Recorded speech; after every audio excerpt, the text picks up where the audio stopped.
ويلي ويلي يا لطيف، والقصة ديال إلياس المالكية البنات وريم فكري غادية وكتحماض. ودابا كلشي كيسول واش بصح التفاعل بيناتهم حب جديد ولا غير باغيين نديرو البوز للأغنية ديالها الجديدة.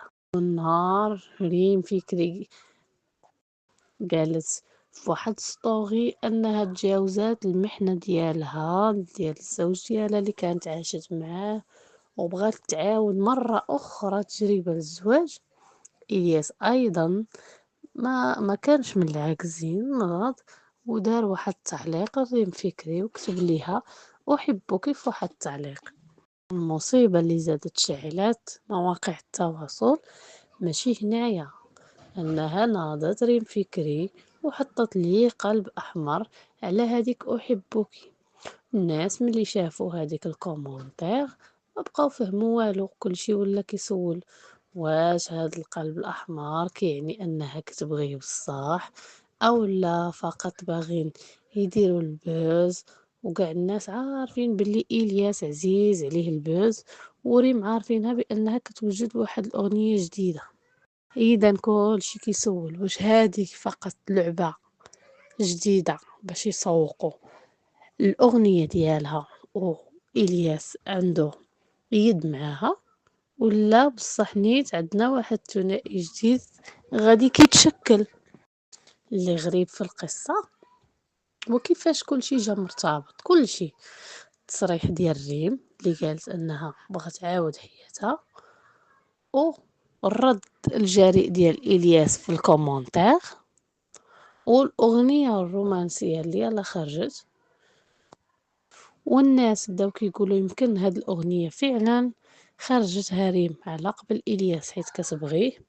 إذا هادشي واش بصح حب ولا غير حيلة باش يبقاو ديما طالعين في البوز ويبقاو تراند.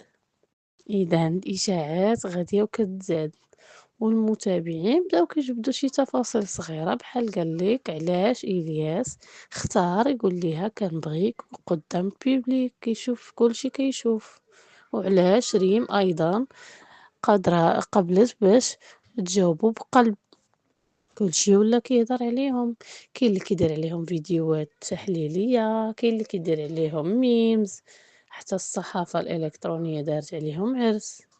ودابا كلشي كيتسنى شي تحرك جديد، شي تلميح أو شي صورة أو شي حاجة واضحة باش يزيدو يفهمو. هاد القصة ديال إلياس المالكي وريم فكري ولات بحال شي مسلسل أنا كتبان ليا درامي.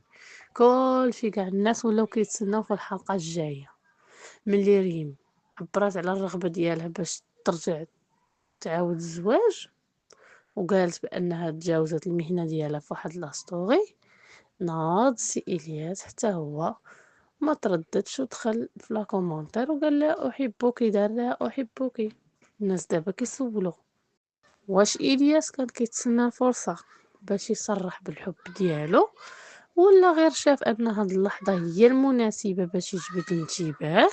والرد ديال لي ريم حتى هي بالقلب الحمر زاد طين بلة، حيت خلى الجمهور ديالهم يبقى يسول بزاف واش هادشي بداية قصة حب بصح ولا مجرد لعبة باش يروجوا الأغنية الجديدة ديالها. صراحة هاد النوع ديال التفاعل كيدير بزاف ديال الهضرة في الانستغرام وفيسبوك، كل واحد كيفسر على حساب هواه. كاين اللي قال هذه علاقة حب بصح، كاين اللي شافها حركة ذكية فقط باش يروجوا للأغنية ديالها وأن إلياس عنده يد معاها. ولكن شنو اللي كيبقى غامض هو كيفاش غادي يتعاملوا مع هاد الضغط الإعلامي. واش إلياس غادي يزيد يصرح بشي حاجة جديدة، واش ريم غادي تأكد ولا تنفي هاد العلاقة، ولا غادي يبقاو ساكتين ويخلوا الجمهور يبقى يسول ويبقى يتوهم شي حاجة ما كيناش. ايوا الاخوان شي وحدين حتى بداو كيقولوا واش ممكن تكون الاغنيه جديده بصح لإلياس. هادشي كلشي ممكن في هاد العالم ديال المشاهير، ولكن حاجه وحده اللي مضمونه هي هاد القصه غادي تبقى ترند وغتبقى حديث للناس حتى يخرجوا ينفيو او لا يأكدوا هاد الإشاعات.